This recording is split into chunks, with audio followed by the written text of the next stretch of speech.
My father had 93 years, but it seemed short. In his seemingly long life of 93 years, it was short because it just seems like if we only had more time.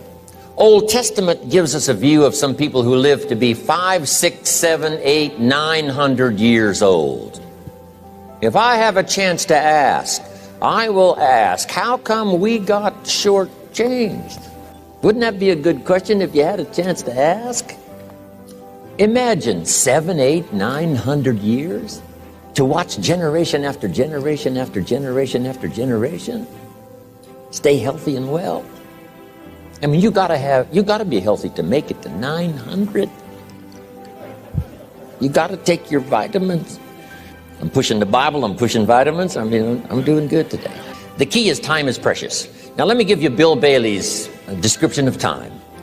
Life is not just the passing of time. Life is not just the passing of time. Life is a collection of experiences, their frequency and their intensity. Life is not just watching the clock tick away. Life is a collection of experiences, their intensity, their frequency. When my friend Mark died at age 44, someone says, that's young to die. But what if he lived 4 lifetimes in one? It might not be too young. So here's whatever the span of your life turns out to be, here's what you want to fill it up with: experiences and the intensity of those experiences. But now let's talk about the management of time. Here's one of the best ones. We covered earlier, when should you start building this hotel? Answer: as soon as you have it finished. Now jot this one down on time management. When should you start the day? As soon as you have it finished. Plan the day the best you can, leaving plenty of room for improvising and surprises and all the stuff that happens during the course of the day. But if you've planned a good, productive day, now you start that day, you can't believe how much more valuable your time will be. Don't start the day until you have it finished. Now here's the next one. Don't start the week until you've had it finished. Now to lay out a week is a pretty good challenge. Next, don't start the month until you have it finished. The places to go and the people to see, and the productivity and the sales and the customers and the development and all the rest of what you want to accomplish during the course of 30 days. Don't start the month till it's finished. And then here's the big one.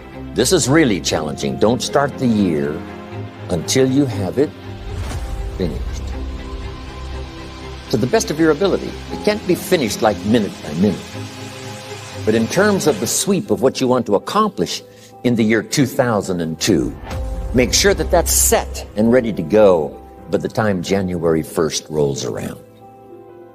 And it might get all upset, and it might get torn up, and you do a new one. You make so much progress the first 90 days that now you've multiplied it all by 2, by 3. Because that happened to me. I thought, wow, this is going to be a great year. By the time I'd finished the 3rd month, I'm rolling, I'm soaring. So many things are happening, I revised my whole year's plan. Okay. Now, jot this down. Approaches to the management of time. Here's the first one. Ignore the subject. I mean, that's good advice. Don't let anything overly bug you. Because remember now, you don't have to do anything. Someone says, well, I got to get a handle on my time. The answer is no, you don't. If you want to let it all go, you can let it all go. I mean, this is good advice. Somebody says, you ought, you ought, you ought. Jot this down. Ignore all the you oughts or you should. Only if they're giving general information. We should. It's better to say if you're teaching, we should. Not you should, we should. Then you let me listen in without it being too confrontational. If everyone did this, see, that'd be great. And then you give a person a chance to choose to do it or not to do it. But when you start the you ought, now see if I don't, now see we got some tension and maybe some problems. So you oughts seem to always create problems. When you're talking to your kids, you say, no, if kids would do this, Not always saying if you did this, life would be better, but if kids did this, life would be better. It's like making a little talk and letting them listen in. And then it's a little less confrontation. It gives us a choice. In one of my seminars, here's what I teach. All life form strives to the max of its potential except human beings. All life form strives to the max of its potential except human beings. How tall will a tree grow? As tall as it possibly can. You never heard of a tree growing half as high as it could. No, trees don't grow half. A tree drives its roots as deep as it can, reaches as high as it can, produces every leaf it can, every fruit it possibly can. To the max. Every life form strives to the max, except human beings. Now, why not human beings? Jot this down. You've been given the dignity of choice. You're not a robot. You don't have to repeat this year the same as last year. You can tear up last year's plan, develop a new plan.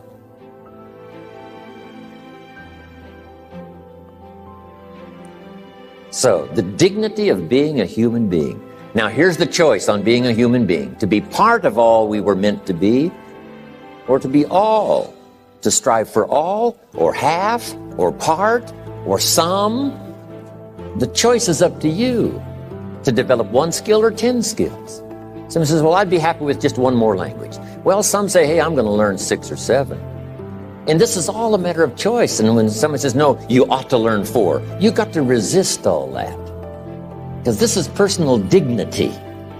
And you don't want to destroy someone's dignity by doing all the oughts, and then they feel reluctant to do it. Now we've got problems. So if you want to, just ignore this subject on time management. Now here's the next one. Step down to something easier.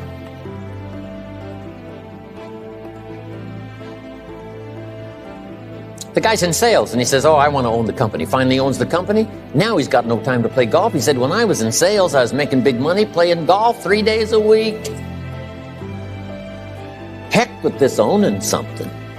Heck with managing. My life was never my own after I started to manage. I'm going back to sales. See, this is the key.